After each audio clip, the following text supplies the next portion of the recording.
Hello students, welcome back to my channel Shubham lecturer. I am Shubham Goswami और आप सभी का स्वागत है क्लास 12 हिंदी के एक और मोस्ट इंपॉर्टेंट वीडियो में। स्टूडेंट, आज का ये वीडियो उन सभी स्टूडेंट्स के लिए इंपॉर्टेंट है जो 12th में है और जिनको 2023 बोर्ड एग्जाम देना है, क्योंकि इस वीडियो में मैं आपको क्लास 12 हिंदी के उन सभी महत्वपूर्ण प्रश्नों को आंसर के साथ बताऊंगा जो कि इस बार आपके बोर्ड एग्जाम में पूछे जा सकते हैं। देखिए स्टूडेंट, इस वीडियो में मैंने जिन क्वेश्चंस को लिया है उसके पूछे जाने के चांसेस सबसे ज्यादा हैं। क्यों? क्योंकि ये सभी क्वेश्चन आपके बोर्ड एग्जाम में 2 से 3 बार पूछे जा चुके हैं। यानी कि जितने क्वेश्चन मैंने इस वीडियो में लिया है वो आपके बोर्ड एग्जाम में 2 से 3 बार पूछे गए हैं और इस बार भी फुल चांस है कि आपके बोर्ड एग्जाम में इन क्वेश्चंस में से कुछ क्वेश्चंस पूछे जाएं। ठीक है, तो आपको इस वीडियो को शुरू से लेकर लास्ट तक देखना है, एक भी क्वेश्चन आपको मिस नहीं करना है।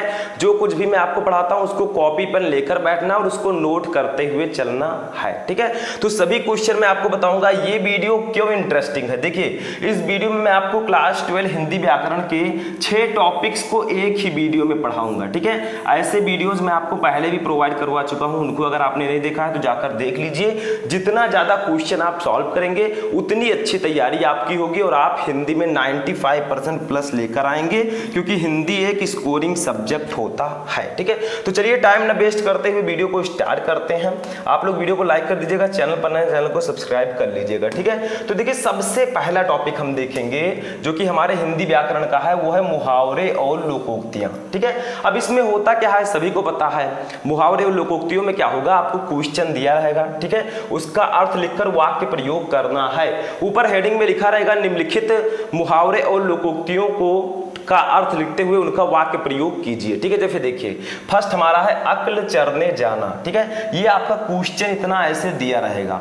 अब आपको क्या करना है, इसका पहले अर्थ लिखना है ऐसे इतना, फिर इसका वाक्य प्रयोग करना है। ठीक है, ऐसे ही आपको हेडिंग डालना है। देखिए क्वेश्चन ऐसे रहेगा अक्ल चरने जाना। ठीक है, तो पहले आपको इसका अर्थ लिखना है बुद्धि से काम ना लेना। ठीक है, इसका अर्थ होगा बुद्धि से काम ना लेना। अब देखिए आपको वाक्य प्रयोग करना है, कैसे करेंगे, तो वाक्य प्रयोग जब आप करें तो एक चीज ध्यान दें कि जो क्वेश्चन है वो इस वाक्य में आना चाहिए। ठीक है, देखिए बड़े भाई पर हाथ उठाते समय मेरी अक्ल घास चरने चली गई थी। ठीक है, यानी कि मेरी अक्ल चरने चली गई थी, तो अक्ल चरने जाना यानी कि बुद्धि से काम न लेना। ठीक है, तो बड़े भाई पर हाथ उठाते समय मेरी अक्ल चरने चली गई थी। ठीक है, तो बुद्धि से इसने काम नहीं लिया।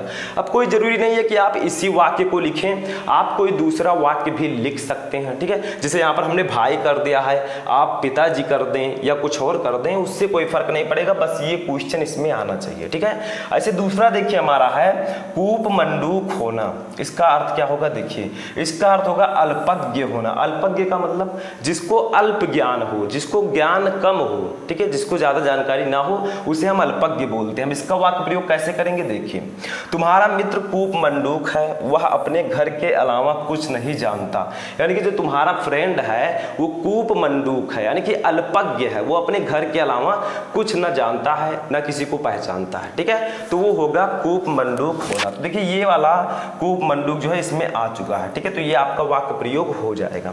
ऐसे देखिए तीसरा क्वेश्चन भी मोस्ट इंपॉर्टेंट है। ठीक है, प्राण हथेली पर रखना, ये तो सभी को पता है। इसका मतलब क्या होगा, मृत्यु के लिए तैयार रहना। ठीक है, इसका वाक्य प्रयोग कैसे करेंगे, भारतीय सैनिक सदैव प्राण हथेली पर रखकर अपने शत्रुओं का सामना करते हैं। ठीक है, तो ये इसका वाक्य प्रयोग हो जाएगा। तो ऐसे ही आपको क्वेश्चन दिया रहेगा, उसका अर्थ लिखना है, फिर वाक्य प्रयोग करना है। ठीक है, तो ये तीनों क्वेश्चन समझ में आ गए। तो पहले टॉपिक के 3 क्वेश्चन मैंने आपको बताए। ऐसे ही हिंदी के मैं कई वीडियोस प्रोवाइड करवा चुका हूं, उसमें आपको अलग अलग क्वेश्चंस मिल जाएंगे, जाकर सभी को देखिए और अपनी तैयारी अच्छे से कीजिए। ठीक है, तो फर्स्ट टॉपिक समझ में आ गया। चलिए सेकेंड टॉपिक देखते हैं।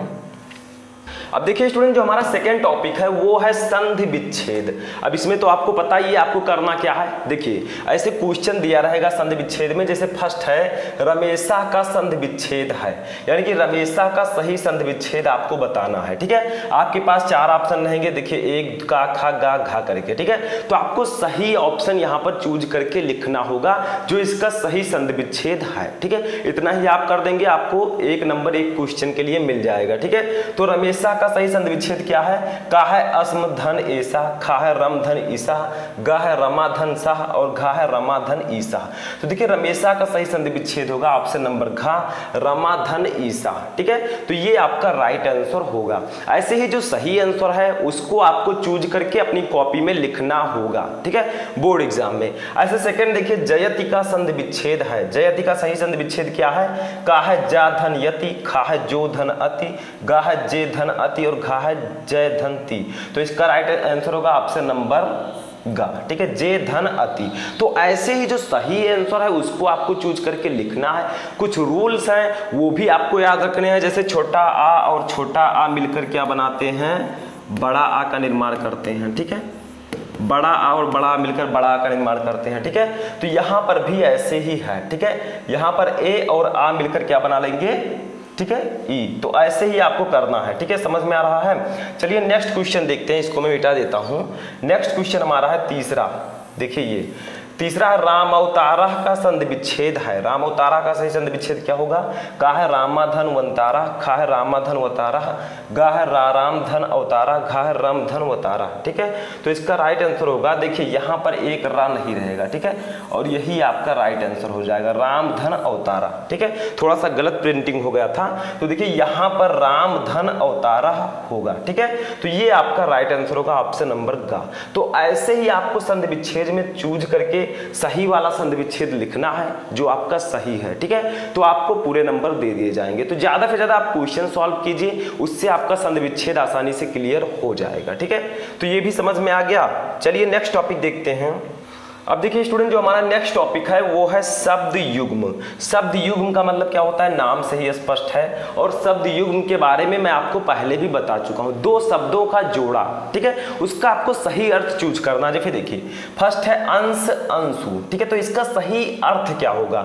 जो पहले उसका अर्थ पहले होगा, जो बाद में उसका अर्थ बाद में। अब चारों ऑप्शंस में से आपको बताना है इसका सही आंसर होगा क्या। ठीक है, तो देखिए का है भाग और सूर्य, खा है सूर्य और भाग, गा है भाग और किरण, घा है भाग और वरुण। ठीक है, तो इसका सही आंसर आपको बताना है। बताइए क्या होगा? देखिए अंश का मतलब होता है भाग, ठीक है, और अंशु का मतलब होता है सूर्य। तो इसका राइट आंसर होगा ऑप्शन नंबर का भाग और सूर्य। ठीक है, तो जो पहले है उसका अर्थ ये होगा पहले वाला, जो बाद में उसका अर्थ बाद में। ठीक है, ये उल्टा सीधा भी आ सकता है, तो आपको सही आंसर यहाँ पर चूज करके लिखना है। ठीक है, ऐसे दूसरा देखिए निंद्रा तंद्रा। ठीक है, इसका सही अर्थ क्या होगा? का है सो जाना ऊँघना, खा है नींद आलस्य, गा है जागना सोने जैसी स्थिति, घा है आलस्य जागृत। तो इसका राइट आंसर होगा ऑप्शन नंबर का सो जाना ऊँघना। ठीक है, निंद्रा का मतलब होता है सो जाना, तंद्रा का मतलब ऊँघना। ठीक है, तो सो जाना और ऊँघना यानी कि का वाला ऑप्शन आपका राइट होगा। ऐसे ही आपको सही ऑप्शन लिखना है। तीसरा है अपत्य अपस्य। इसका राइट आंसर क्या होगा? का है पति विहीन और कुमार्ग, खा है पुत्रहीन और भोजन, गा है संतान और अहितकर और घा है पुत्र और बीमारी। यहाँ पर सा लिख दीजिएगा, संतान है। ठीक है, तो इसका राइट आंसर होगा ऑप्शन नंबर गा, संतान और अहितकर। यानी कि अपत्य का मतलब होता है संतान, अपस्य का मतलब होता है अहितकर। ठीक है, तो संतान और अहितकर, तो ये गा वाला ऑप्शन आपका राइट होगा। ऐसे ही आपको जो सही आंसर है उसको चूज करके इसमें भी लिखना होता है। ठीक है, तो ये भी समझ में आ गया। चलिए अब नेक्स्ट टॉपिक देखते हैं अपना क्या है। तो देखिए स्टूडेंट, जो हमारा नेक्स्ट टॉपिक है वो है शब्द अर्थ। देखिए यहाँ पर गलती से युग्म लिखा हुआ है। ठीक है, यहाँ पर आप अर्थ कर दीजिएगा शब्द अर्थ। अब शब्द अर्थ का मतलब क्या होता है बताइए? शब्द अर्थ का मतलब अनेकार्थी शब्द या पर्यायवाची शब्द, यानी कि एक ही शब्द के कई नाम। ठीक है, मैंने आपको पहले भी बताया है, वही चीज आपको यहाँ पर भी अप्लाई करना है। जैसे देखिए तीर, तीर को और किन नामों से जानते हैं? देखिए बाण के नाम से भी तीर को जानते हैं। ठीक है, सभी को पता है। तट, तट को भी तीर कहते हैं, जो किनारा होता है। ठीक है, और नदी का किनारा, नदी का किनारा। ठीक है, तो ये हो जाएगा आपका तीर के पर्यायवाची शब्द या अनेकार्थी शब्द। के तीर को हम बाण भी कहते हैं, सभी को पता है। तो एक ही शब्द के कई नाम यानी कि अनेकार्थी शब्द। ठीक है, तीर को हम तट भी कहते हैं, नदी का किनारा भी कहते हैं। दूसरा देखिए मधु, मधु का होता है शहद, लिख सकते हैं आप। ठीक है, शहद, मधु का मतलब मीठा भी होता है, शहद मीठा। ठीक है, और मद भी से बोलते हैं, मद जिसको शराब बोलते हैं हम लोग। ठीक है, शराब। और पुष्प के रस को भी हम मद बोलते हैं, पुष्प रस। ठीक है, तो ये इसके अनेकार्थी शब्द हो जाएंगे। मधु का शहद, मीठा, मद, शराब या पुष्प रस। ठीक है, तो ये इसके पर्यायवाची शब्द होंगे। ऐसे तीसरा देखिए हमारा है, तीसरा है वन। वन का क्या, वन को और किन नामों से जानते हैं? जंगल के नाम से भी जानते हैं। ठीक है, सभी को पता है, जंगल हो गया, जल हो गया, समूह हो गया, समूह को भी वन कहते हैं। ठीक है, समूह हो गया, उसके बाद में काष्ठ हो गया। ठीक है, काष्ठ। तो ये आपका होगा वन के पर्यायवाची शब्द। तो अनेकार्थी जो शब्द होते हैं वो ऐसे ही आपको लिखना पड़ता है। जैसे वन को हम जंगल के नाम से भी जानते हैं, जल, समूह, काष्ठ। ठीक है, तो ऐसे ही आपको सही आंसर चूज करके लिखना होता है। आप लोग चाहें तो इसको नोट्स भी कर सकते हैं। और हम आगे बढ़ते हैं। तो हो गया ये हमारा टॉपिक। अब चलिए नेक्स्ट टॉपिक देखते हैं क्या है। अब देखिए स्टूडेंट, जो हमारा नेक्स्ट टॉपिक है वो है अनेक शब्दों के लिए एक शब्द। ये तो सभी को पता है, अनेक शब्द के लिए एक शब्द आपको बताना है, चूज करना है। ठीक है, सिंपल है, मैं पहले भी बता चुका हूं। देखिए जैसे फर्स्ट है, जो कम खाता हो उसे हम एक शब्द में क्या कहेंगे? अल्पाहारी। अल्पाहारी। ठीक है, जो कम खाता हो उसे हम एक शब्द में कहते हैं अल्पाहारी। ठीक है, तो ऐसे ही आपको अनेक शब्दों के लिए एक शब्द चुनना हो। देखिए, जिस पर विश्वास किया जा सके उसे हम क्या कहेंगे बताइए? जिस पर विश्वास किया जा सके या उसे विश्वसनीय कहेंगे। ठीक है, समझ में आ रहा है? जो ईश्वर में विश्वास रखता हो उसे हम आस्तिक कहेंगे। जो ईश्वर में विश्वास ना रखता हो उसे एक वर्ड में हम नास्तिक कहेंगे। ठीक है, तो ऐसे ही दूसरा देखिए, इतिहास से संबंध रखने वाले तथ्य उसे हम लोग बोलते हैं ऐतिहासिक। अब ये तो सभी को पता है, हिस्टोरिकल। ठीक है, ऐतिहासिक यानी कि इतिहास से संबंध रखने वाले तथ्य को हम ऐतिहासिक बोलते हैं। ठीक है, इसके बाद में तीसरा देखिए, चंद्रमा के समान मुख वाली। ठीक है, समान लिख दीजिएगा, ये गलत है, सामान लिखा, समान मुख वाली। ठीक है, यानी कि चंद्रमा के समान मुख वाली उसे हम क्या कहेंगे बताइए? चंद्रमुखी। ठीक है, एक वर्ड में। तो यहां पर लिखेंगे चंद्र मुखी। ठीक है, तो चंद्रमा के समान मुख वाली, इसको हम एक वर्ड में बोलते हैं चंद्रमुखी। तो ऐसे ही आपको अनेक शब्दों के लिए एक शब्द लिखना होता है। ठीक है, बहुत ही सिंपल सा है। आई होप कि आपको समझ में आ चुका होगा। तो ये टॉपिक भी आप लोग नोट कर लीजिए, इसको एक एक क्वेश्चन आपको ध्यान से देखना है और उसको लिखकर नोट कर लेना है। ठीक है, चलिए नेक्स्ट टॉपिक देखते हैं।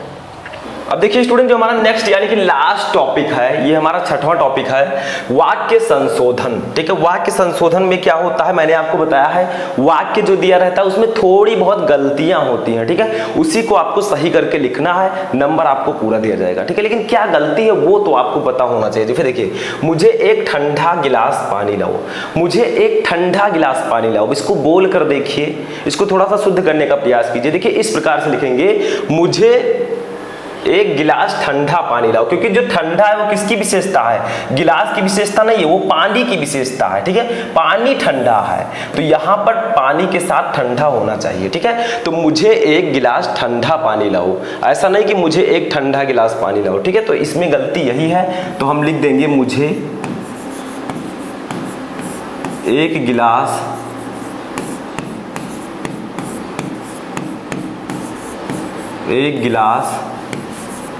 ठंडा पानी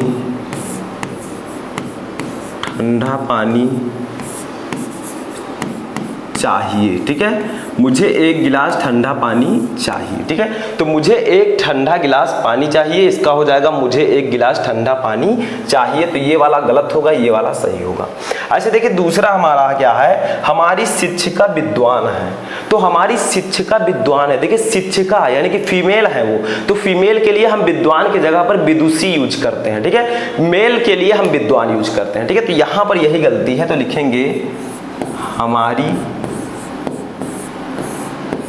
शिक्षिका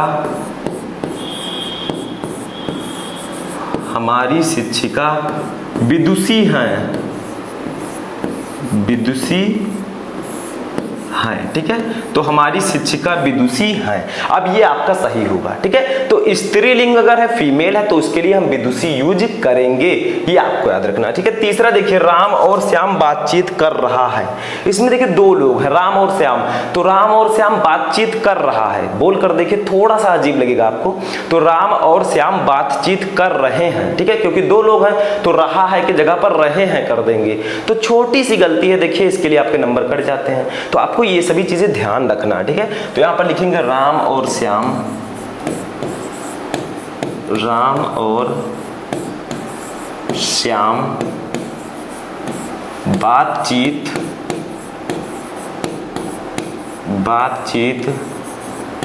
कर रहे हैं, ठीक है। तो राम और श्याम बातचीत कर रहे हैं। अब ये आपका राइट होगा, तो ये भी समझ में आ गया। नोट कर लीजिए, इसको भूलिएगा मत, बहुत ही ज्यादा इंपॉर्टेंट है, ठीक है। इसको आप लोग अच्छे से नोट कर लीजिएगा। तो ये हो गया हमारा 12th हिंदी व्याकरण के कुछ महत्वपूर्ण प्रश्न। हमने वाक्य संशोधन, अनेक शब्दों के लिए एक शब्द, शब्द युग्म, शब्द अर्थ, ठीक है, संधि विच्छेद, मुहावरे और लोकोक्तियां, इन सभी टॉपिक को यानी कि 6 टॉपिक को हमने एक ही वीडियो में पढ़ा। जितने भी क्वेश्चन मैंने आपको बताए, अब आप लोग कमेंट करके बताएं कि उनमें से कितने क्वेश्चन आपको पहले से पता थे, ठीक है। तो हम मिलेंगे किसी नेक्स्ट वीडियो में नेक्स्ट टॉपिक के साथ। तब तक आप लोग अपनी तैयारी करते रहें और किसी भी टॉपिक में क्वेरी है तो कमेंट करके बताएं।